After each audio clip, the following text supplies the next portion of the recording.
사랑하는 성도 여러분, 지난 한 주 동안에도 그리스도 안에서 우리 하나님께서 주시는 평강 가운데 잘 보내셨습니까? 세상이 혼란스럽고 매우 불안정하지만은 우리는 이럴수록 우리 자신이 이 믿음의 길에서 흔들리지 말아야겠습니다. 잠언서에 보면 잠언 24장 1절과 16절에 보면 너는 악인의 형통을 부러워하지 말며 그와 함께 있기도 원하지 말지어다.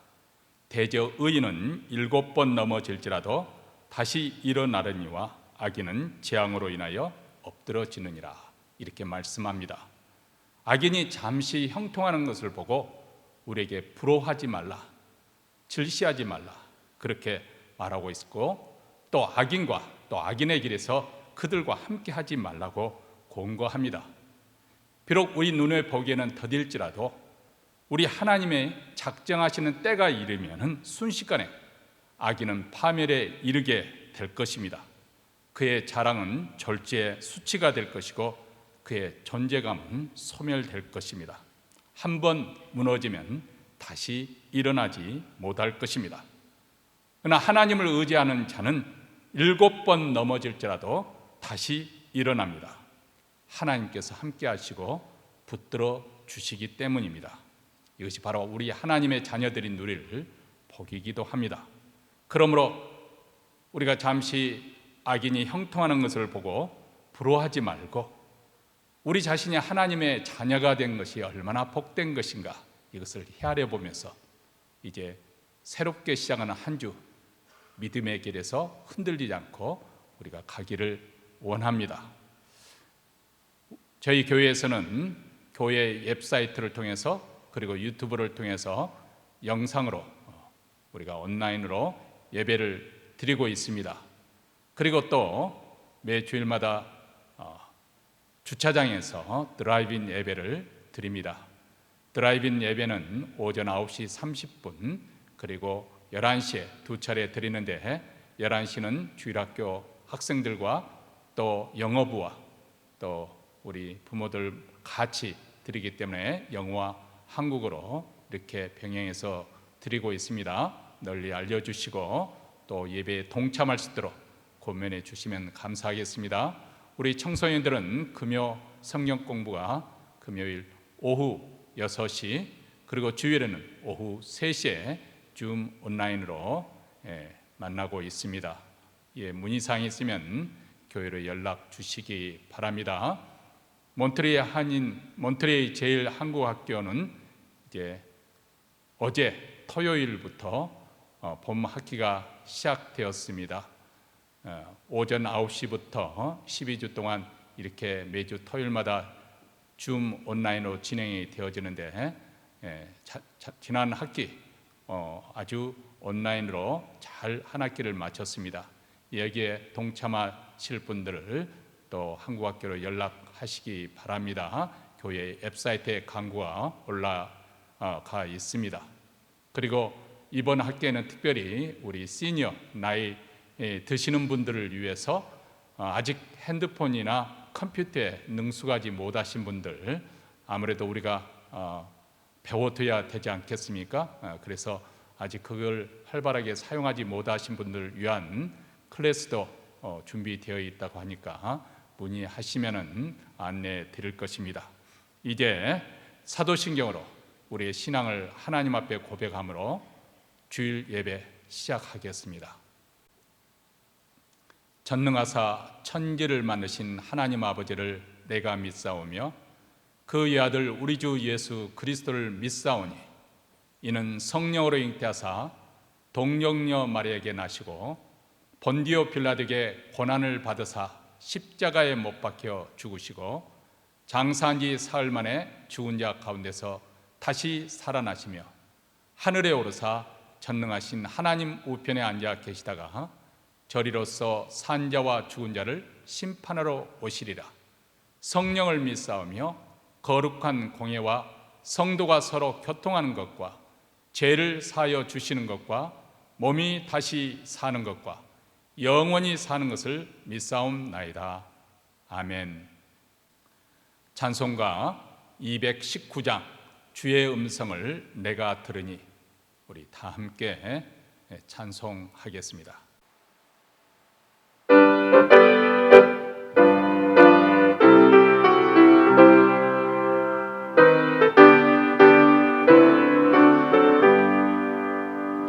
주의 음성을 내가 들으니 사랑하는 말일세. 믿는 마음으로 주께 가오니 나를 영접하소서. 내가 매일 십자가 앞에 더 가까이 가오니 구세주의 흘린 보배 피로써 나를 정케 하소서.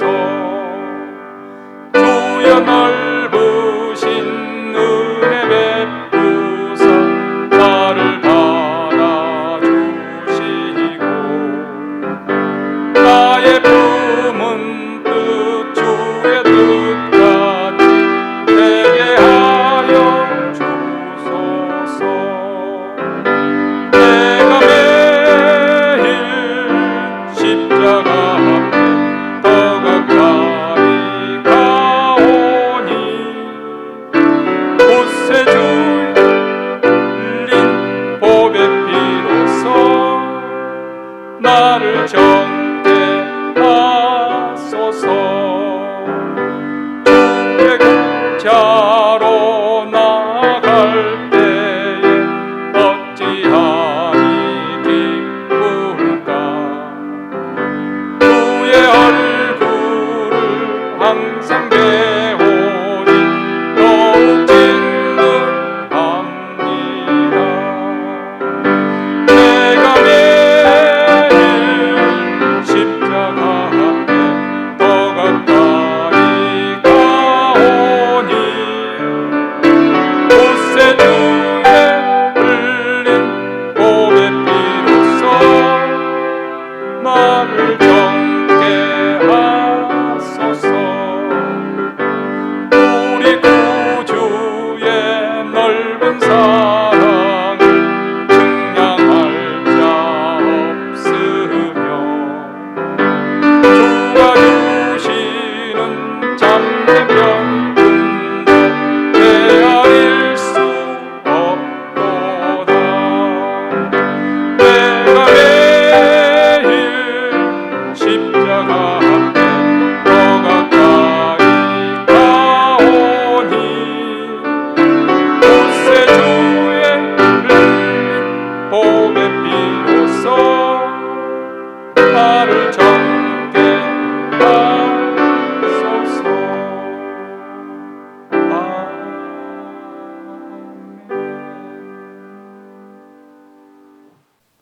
이제 강선아 권사님께서 저희를 대표해서 하나님께 기도하시겠습니다. 여호와께서 우리를 위하여 행하신 큰 일을 돌아보며 생명을 주시어 영혼을 살게 하신 은혜를 감사합니다. 지금도 우리를 위하여 큰 일을 행하고 계신 하나님, 메마른 마음을 촉촉히 적셔 주시어 무뎌진 마음의 감동을 회복하고 이웃의 필요에 반응하며 함께 살게 하여 주신 은혜에 감사합니다.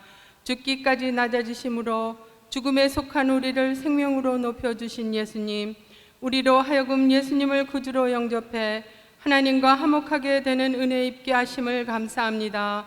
죄로 얼룩진 우리의 과거보다 변하여 새 사람이 될 우리의 미래에 더 관심을 가지시는 하나님, 하나님은 우리의 죄를 기억하지 않으시지만 우리는 우리의 죄로 기억해 같은 죄를 반복하지 않기 원합니다. 죄를 기억함이 죄로부터 멀어지는 첫걸음임을 잊지 않고 살게 하옵소서. 땅을 보던 눈을 들어 하늘을 보며 세상을 향하던 시선을 걷어 여호와를 향하며 영적으로 깨어있어 모든 도움이 여호와 하나님에게서 오는 것을 느끼며 살게 하옵소서.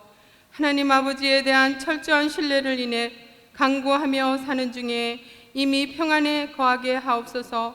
교만한 자를 물리치시고 겸손한 자에게 은혜를 주시는 하나님, 우리의 약함과 미련함을 인정하며 아버지 앞에 나아갑니다. 스스로를 지혜 있다 생각하여 복음으로부터 멀어지지 않게 하옵소서. 우리의 무능함과 우매함을 그대로 드러내고 어린아이같이 전적으로 주님을 의지해 복음의 능력을 입게 하옵소서. 상황에 따라 흔들리며 불안 가운데 지내는 우리에게 평안을 주시러 오신 주님, 풍족한 물질과 안전한 외적 환경에서 평안을 찾는 우리에게 온전하고 변함없는 심령의 평안을 약속하신 주님, 주님 주시는 마음의 평안으로 상황을 다스리며 살게 하옵소서. 여호와를 아는 지식이 날로 쌓여가기 원합니다. 여호와를 경외함을 즐거움 삼으며 살기 원합니다. 예수님의 말씀과 삶을 통하여 여호와 하나님을 바로 알게 하옵소서. 세상이 줄 수 없는 평화를 우리에게 주시는 예수님을 인해 이 땅에서 이미 하늘나라를 살게 하옵소서.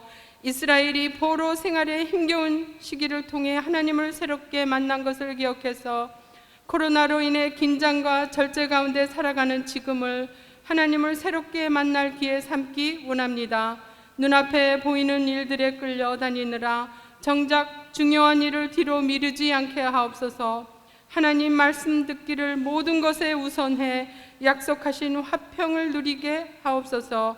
이 시간 아버지께서 사랑하시는 이강훈 목사님을 통하여 들려주실 거룩한 생명의 말씀 위에 축복하시고 듣는 우리들에게 은혜 받게 하여 주셔서 그 말씀 붙들고 비추신 예수님 곁에 머물며 빛으로 인도함 받으며 예수님이 입혀 주시는 빛의 옷을 입고 어두움을 등지고 주 안에서 안전하고 평안한 새 주간을 살게 되길 바라올 때 이 시간 우리와 함께 하심을 감사드리며 예수님의 이름으로 기도합니다.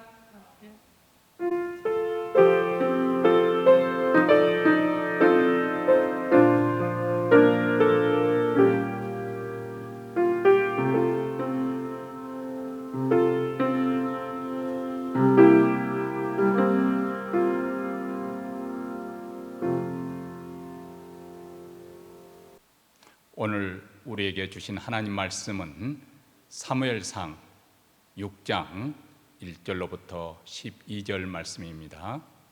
우리 다 같이 한 목소리 읽겠습니다.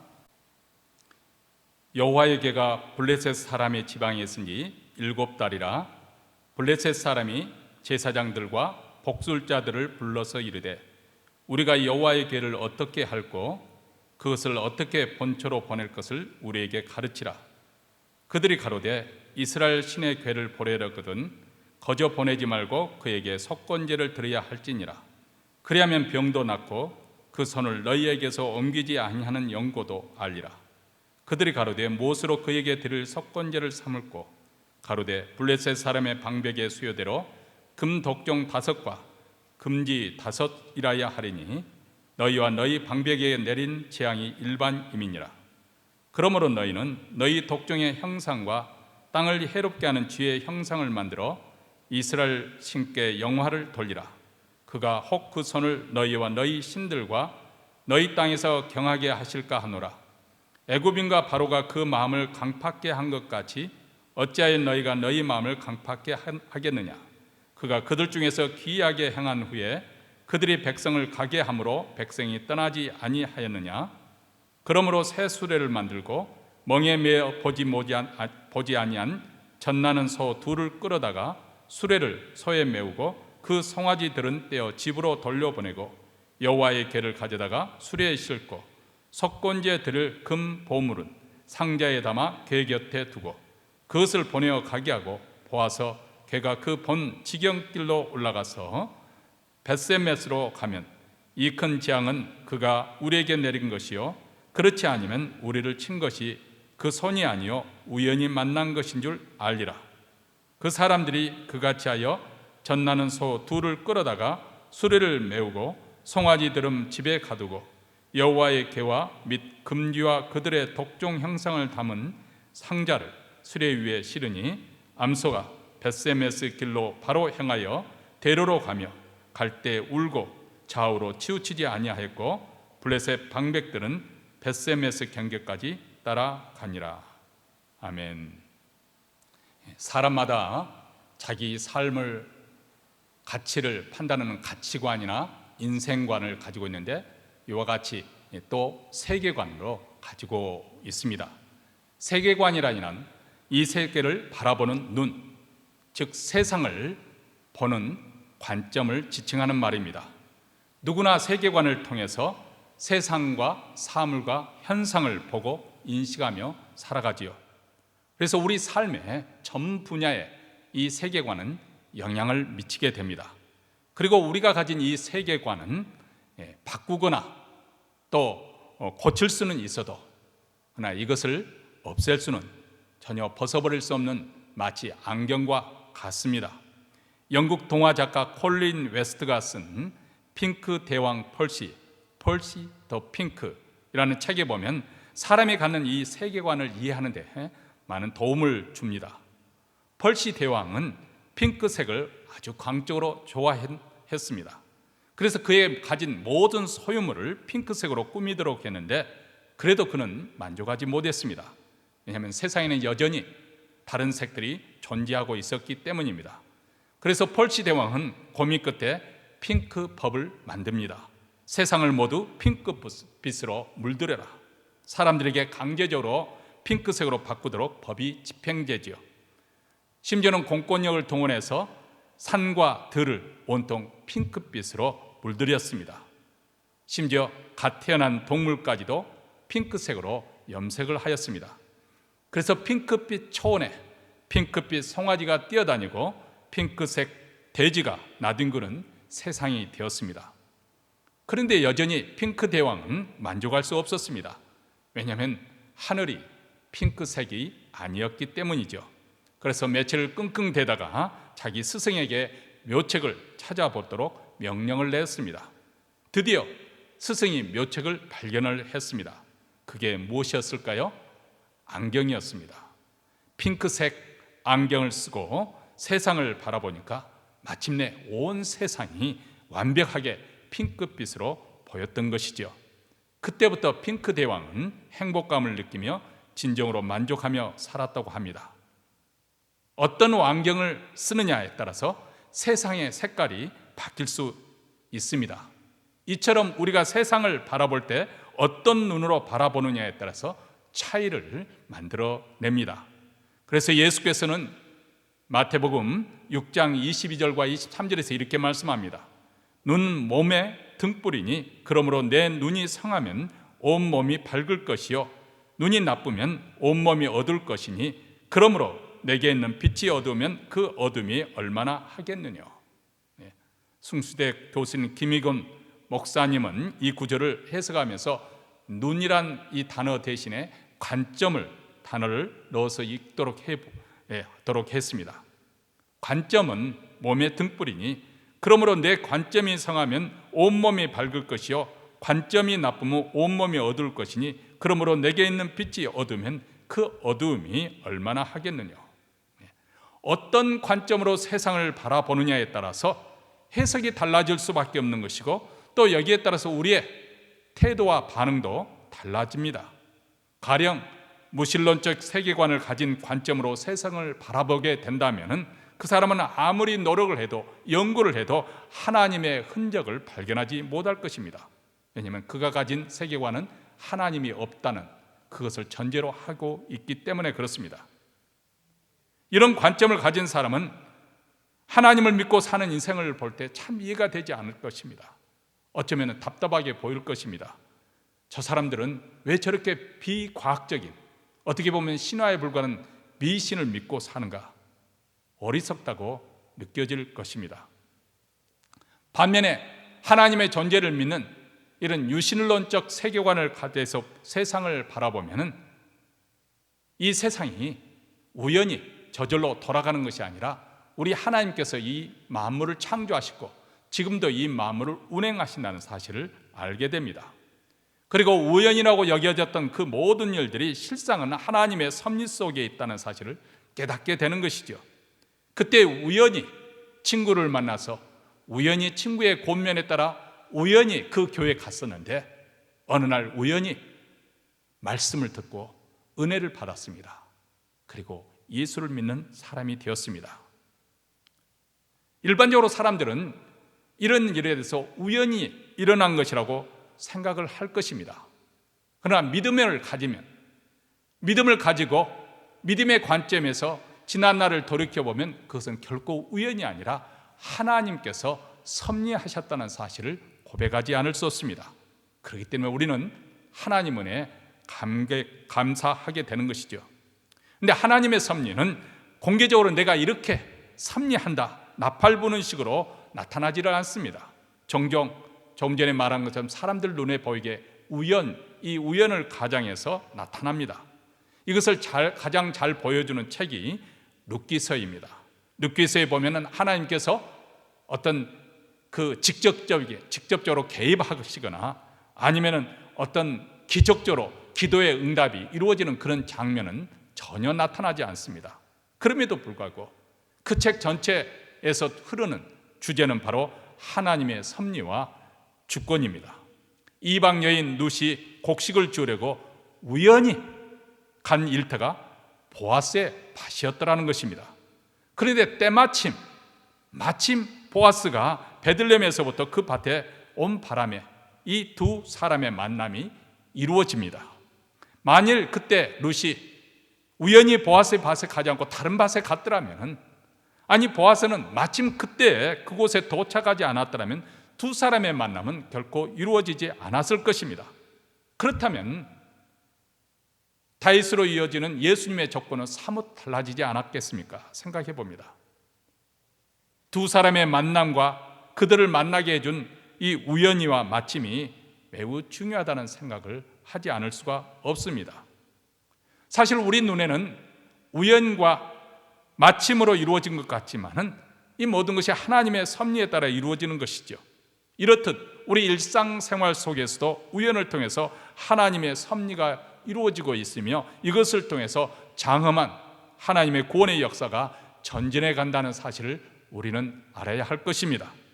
하나님은 섭리 가운데 이 세상 모든 일을 관장하시고 그분의 기쁘신 뜻에 따라서 역사를 이끌어 가시는 분이십니다. 그분은 모든 상황에서도 변함이 없는 영원하신 하나님입니다. 우리처럼 변덕을 부리시거나 기분 내키는 대로 행동하지 않습니다.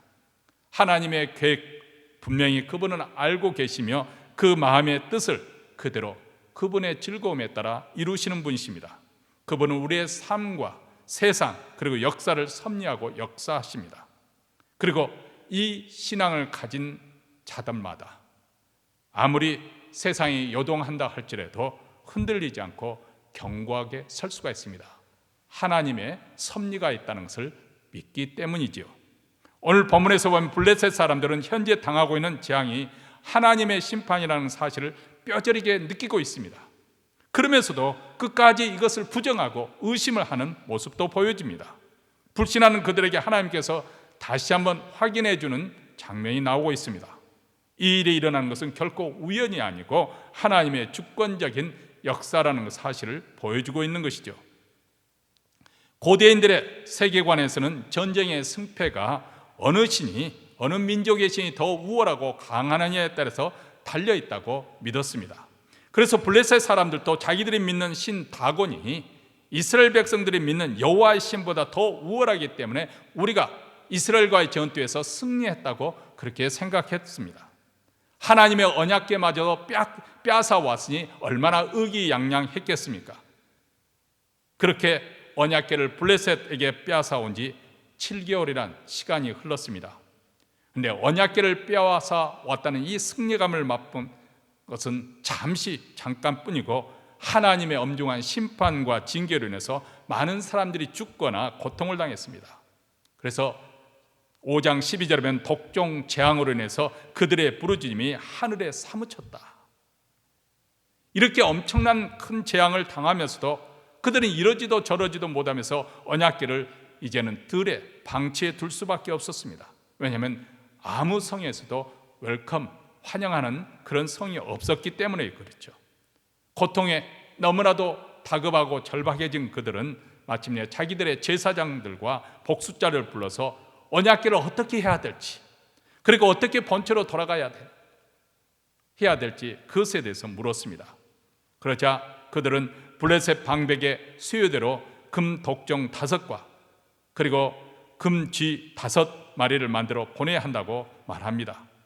독종 재앙이 내렸으니 금으로 된 독종 모양과 쥐의 형상을 만들어 속건 제물로 바쳐야 된다는 것이죠. 사실 속건제란 이스라엘의 율법에 정한 길티 오퍼링을 말합니다.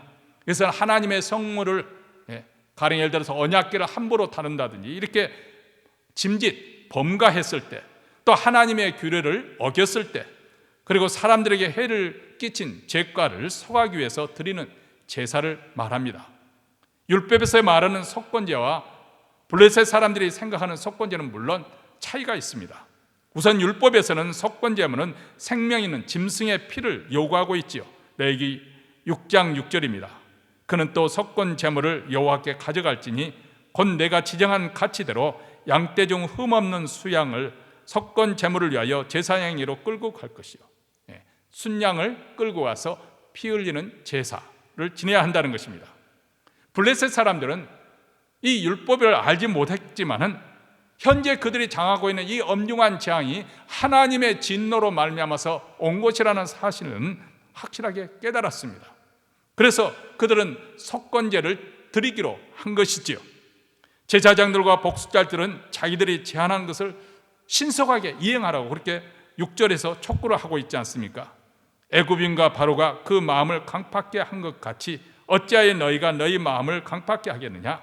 그가 그들 중에서 기이하게 행한 후에 그들이 백성을 가게 함으로 백성이 떠나지 아니하였느냐? 자, 이 사실은 이스라엘 백성이 출애굽을 할 때 하나님의 명을 거스리고 대항을 하다가 애굽이 폭삭 망했지 않습니까?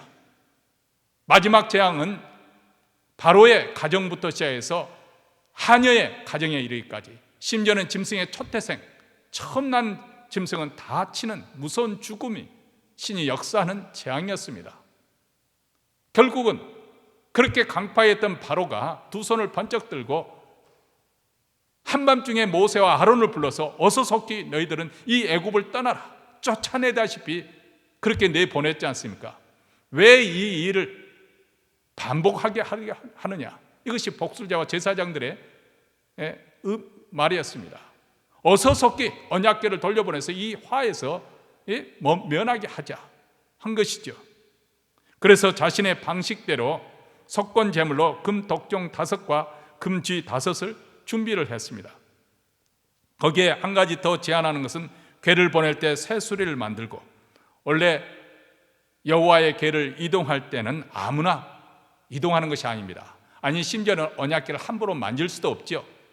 그래서 제사장들도 그 위치를 선정할 때는 채를 끼워가지고 그것을 들고 이동을 했고, 또 진을 걷고 이동을 할 때, 장거리로 이동할 때는 곶 자손만이 그 언약궤를 메고 이동하도록 그렇게 정해졌습니다. 그러나 블레셋 사람들은 이 방식을 모르기 때문에, 또 할 수도 없기 때문에 이제 새 수레를 만들었습니다.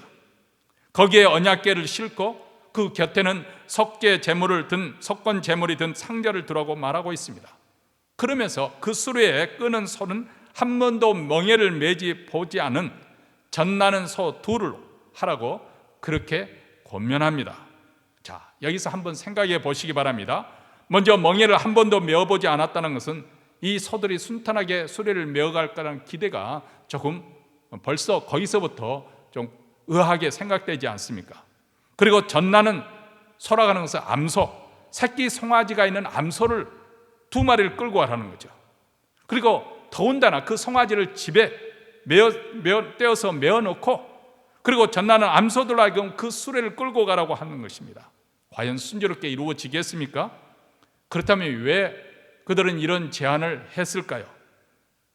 아마도 블레셋 제사장들과 복수자들은 하나님께 대한 두려움 때문에 속건 제물을 준비하라고 했음에도 불구하고, 또 다른 한편에서는 이 재앙이 과연 여호와 하나님으로부터 온 것인지 아니면 우연일치로 이루어진 것인지 이에 대한 강한 의구심을 떨치지 못했던 것 같습니다.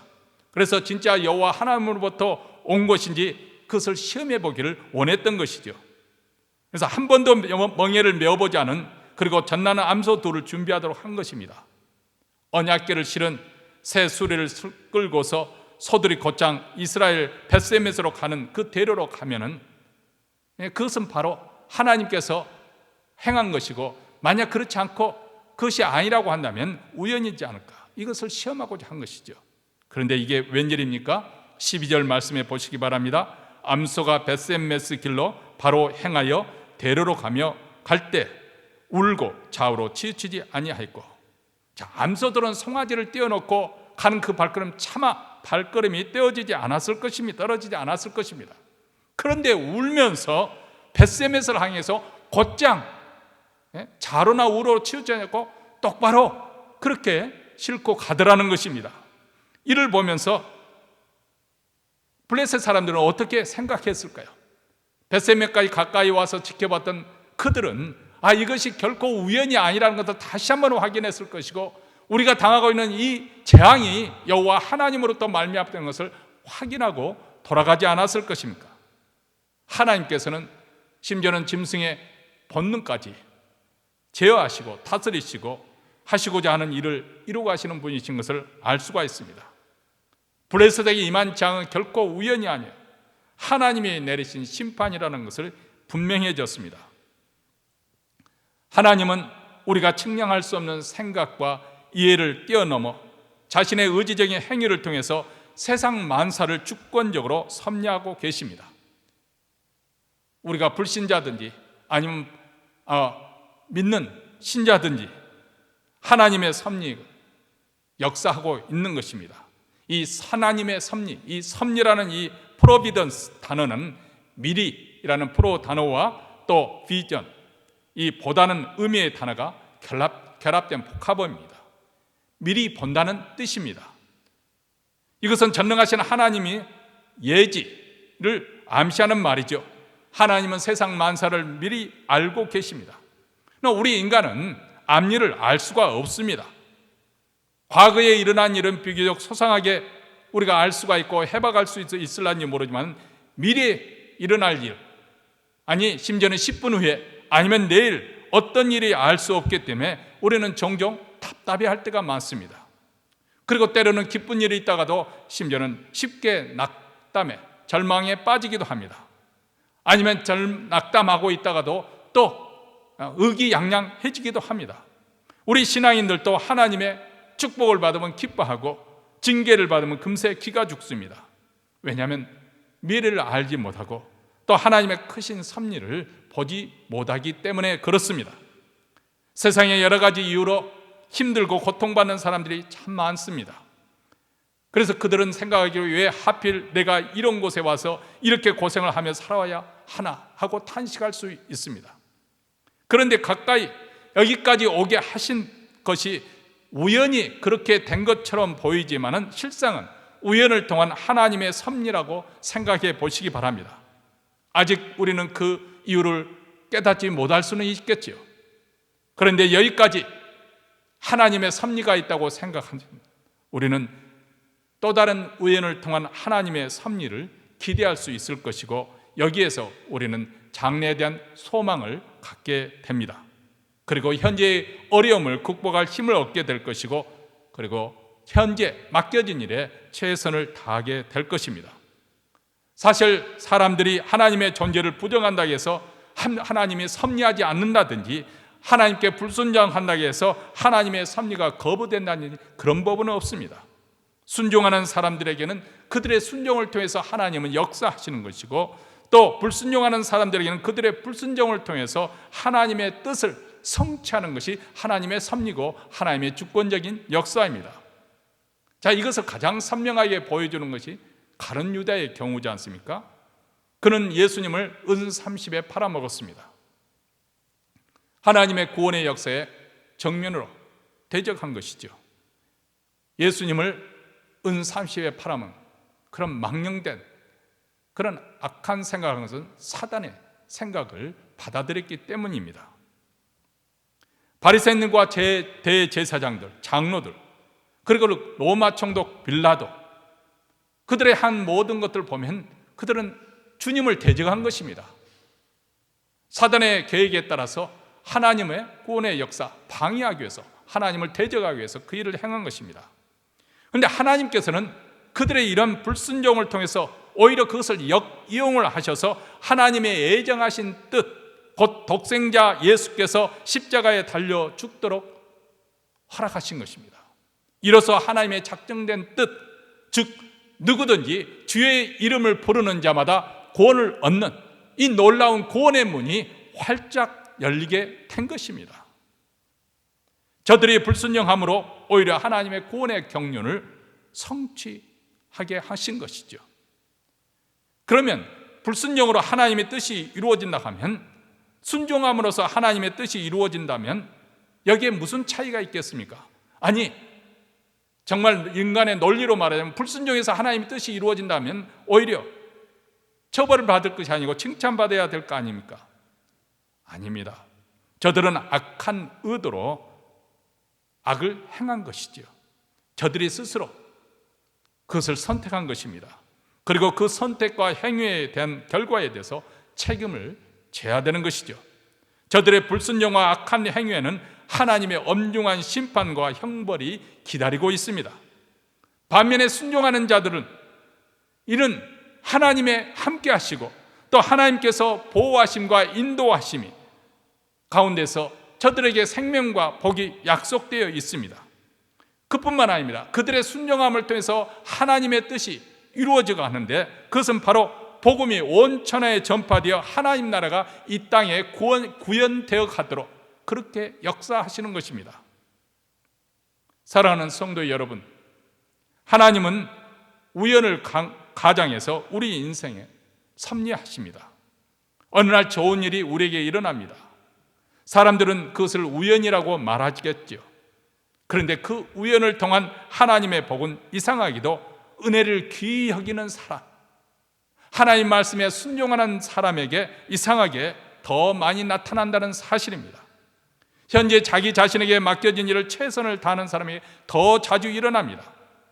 좋은 만남을 통해서 찾아오깁니다. 그리고 무엇보다도 우리가 순종할 때 이런 좋은 일들이 우연을 가정해서 많이 일어납니다. 그런데 우리 인생에는 항상 좋은 날씨만 계속되는 법은 없습니다. 궂은 날씨도 있습니다. 가령 거의 나은 줄로 알았던 질병이 다시 고개를 들 때 우리의 마음은 불안에 휩싸이게 되지요. 은퇴까지 아무 염려 없으리라고 생각했던 직장이나 사업이, 직장에서 해고 통지를 받거나 사업이 길어질 때 우리의 마음은 심하게 요동을 합니다. 잘 살고 있는 줄 알았는데 자녀들의 겨우는 생활에 위기가 찾아올 때 우리 마음은 와르르 무너지기도 합니다. 아니면 사랑하고 믿었던 사람에게 배신을 당할 때 우리 마음은 걷잡을 수 없이 혼란과 고통에 빠지기도 하죠. 또 악화되는 경제적 사정 때문에 우리는 심한 풍랑을 만난 조각배처럼 사정없이 우리 마음이 흔들리기도 합니다. 자, 우리 마음이 이렇게 사정없이 흔들릴 때 무엇이 우리로 하여금 이런 시련에서 버티게 하고 무엇이 우리로 하여금 요동치지 않도록 견고하게 세워질 수 있겠습니까? 오직 하나님의 주권적인 섭리를 우리가 믿을 때 우리는 마음의 평안을 되찾을 수가 있습니다. 사랑하는 성도 여러분, 여러분의 인생을 여기까지 하나님께서 섭리해 오셨다고 믿습니까? 그렇다면 앞으로도 하나님께서 섭리하실 것이라는 것을 의심하지 않고 믿겠습니까? 우리가 미국에 온 것이 우연이 아닌 하나님의 섭리입니다. 이 넓은 미국 땅에서 하필이면 왜 몬트레이까지 오게 되었을까요? 이것 또한 하나님의 섭리입니다. 만약 이것을 우리가 받아들인다고 하면 여기에 소망이 있습니다. 그리고 우리에게 주어진 사명이 있습니다. 하나님께서 여기까지 우리를 보내신 데는 마땅히 부르심의 목적이 있을 거 아니겠습니까? 여기에 우리의 삶의 가치와 의미를 발견할 수 있지 않겠습니까? 그러므로 믿음을 가지시기 바랍니다. 순종하시기 바랍니다. 부르신 일에 우리가 코로나 바이러스로 해서 핑계대지 말고 최선을 다하십시다. 우리 눈에 보이는 현실이 아무리 암담하여 보여도 그러나 이 현실을 넘어 배후에 역사하시는 하나님의 주권적인 손길을 우리는 볼 수 있어야 됩니다. 하나님께서는 여전히 온 세상을 다스리고 계신 것을 믿음의 눈으로 보아야 됩니다. 지금도 하나님은 주권을 가지시고 이 세상 역사를 이끌어 가십니다. 모든 인생을 통치하고 계십니다. 하나님의 뜻을 이루기 위하여 섭리하고 계십니다. 지금 세상이 하나님이 정말 존재하는 건지 의심할 정도로 엉망진창인 것 돌아가는 것처럼 그렇게 보이십니까? 아닙니다. 하나님께서 성경에 이미 말씀하신 것처럼 지금 종말을 향해서 치닫고 가고 있기 때문에 이 세상이 이렇게 흔들리는 것이고 요동하고 있는 것이고 혼란과 혼동 속에 빠져 있는 것이고 많은 사람들이 신앙에서 무너지고 있는, 어쩌면 교회들도 하나님을 배도하는 현상까지 나타날 것이고 적그리스도가 등장하게 되는 그런 역사의 종말을 향해서 치닫고 가고 있고, 이 역사의 주관자는 바로 하나님께서 주장하고 계신다는 사실을 믿어야 할 것입니다. 이렇게 하나님의 주권적인 섭리를 우리가 믿게 될 때 우리는 세상이 요동하고 우리의 상황이, 우리의 현재 현실이 아무리 흔들린다 할지라도 우리는 견고하게 설 수가 있습니다. 하나님이 우리의 인생을 섭리하고 계시고 주권적으로 우리의 인생을 주장하고 계시기 때문에 그렇습니다. 그 누구도 하나님의 손에서 우리를 빼앗아갈 자 없습니다. 이 믿음을 가지고 또 한 주 믿음으로 행하는 우리 모두가 되시기를 주의 이름으로 축원합니다. 기도하겠습니다. 사랑하는 성도 여러분, 이 시간에는 마음을 비우고 영광의 하나님을 바라보는 시간입니다.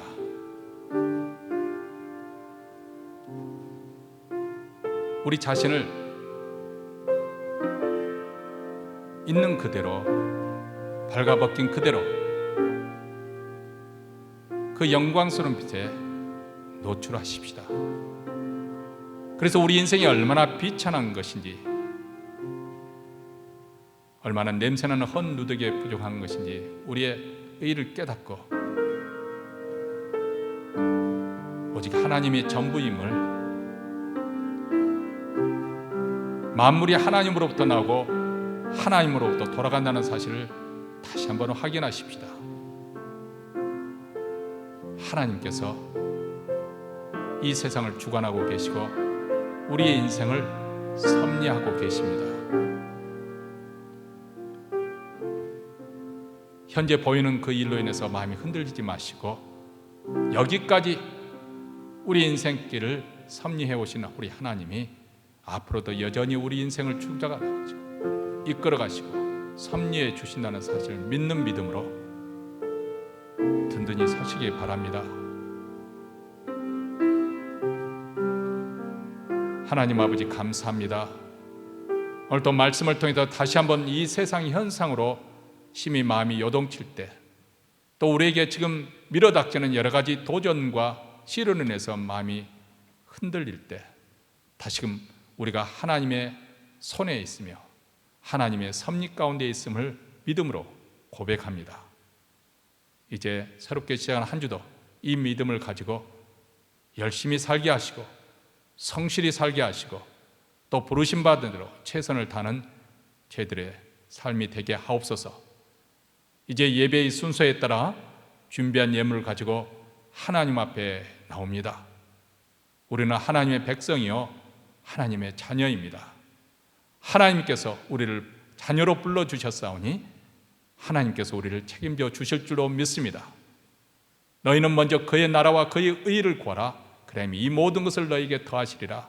우리 하나님의 약속을 믿사오니 주여, 주께서 이 믿음을 가지고 바치는 예물을 통해서 우리 주 예수 그리스도의 나라가 땅끝까지 전파되게 하시고 북한 동포에까지 물러 퍼지게 하시며 주의 교회를 더욱더 흥왕하게 하시사 사명을 잘 감당하는 교회가 되게 하시고, 또 오늘 또 예배의 자리에 나온 사랑하는 성도들 그 심령의 평강으로 가득 채우시며 가정의 화평을 더하시고, 그리고 이 코로나 바이러스 그 19 상황 속에서도 저들의 생계 주께서 책임을 져 주셔서 형통함을 얻게 하옵소서.